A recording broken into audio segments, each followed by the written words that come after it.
जय हिंद दोस्तों, मैं हूं हीरा परिहार और आप देख रहे हैं देशभक्त डायलॉग। चैनल को सब्सक्राइब करें, वीडियो को ज्यादा से ज्यादा शेयर करें, लाइक करें, कमेंट करें।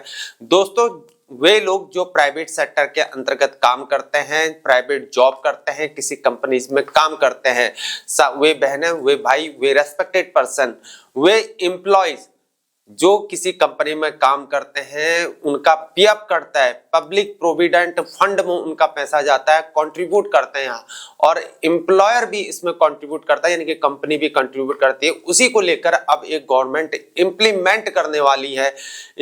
ईपीएफओ के अंतर्गत जो कंट्रीब्यूट होता है उस पर जो है फंड को लेकर अब इंप्लीमेंट करने वाली है। इस खबर को पढ़ने से पहले मैं आपको बताना चाहता हूं कि मैंने यहाँ पर पीएफ जो आपकी कटौती होती है, पीएफ में जो पैसा जाता है, उन पीएफ में मिलने वाले जो बेनिफिट होते हैं, यानी कि जो पीएफ से मिलने वाले, पीएफ कटने से कौन कौन से हमको बेनिफिट मिलते हैं, उन सारे लाभों की जो जानकारी है मैंने एक वीडियो बना रखी है। आई बटन में क्लिक करके प्लीज उस वीडियो को जरूर देखें ताकि आप किसी भी लाभ से वंचित न रह पाए।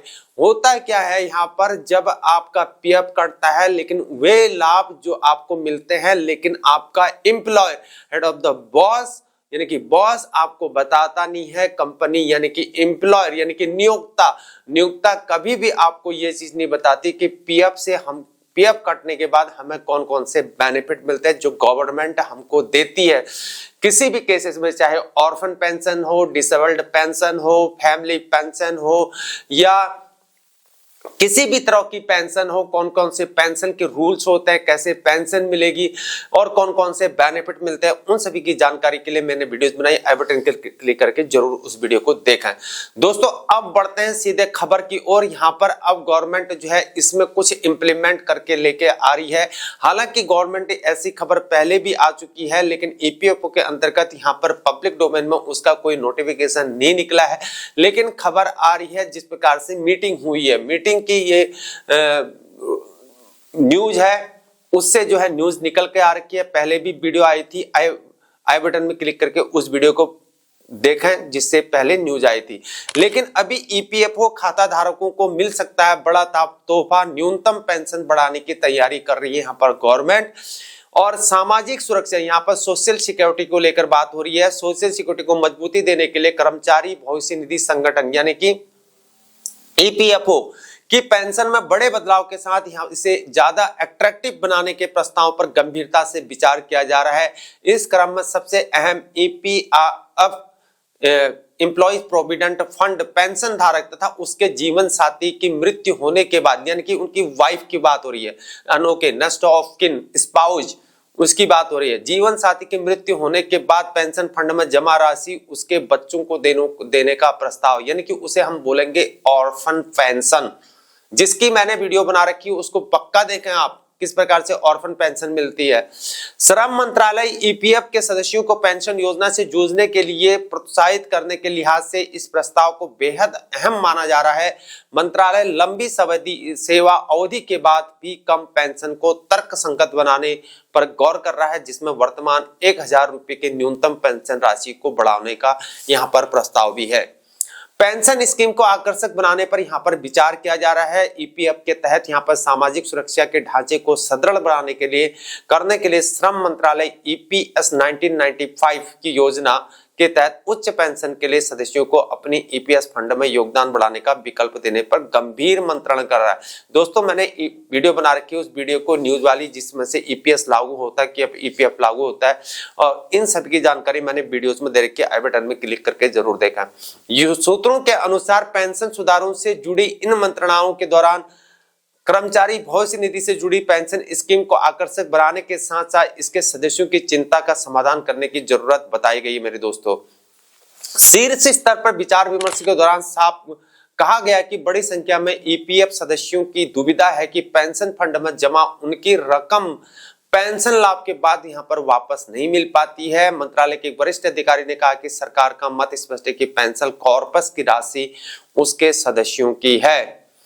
ऐसे में दुविधा को खत्म करने के लिए आवश्यक सुधारों के साथ यह स्पष्ट करना होगा कि पेंशन फंड में जमा रकम उन्हें पेंशन मिलेगी और उनकी मृत्यु के बाद पति या पत्नी के परिवार को पेंशन का लाभ मिल पाएगा।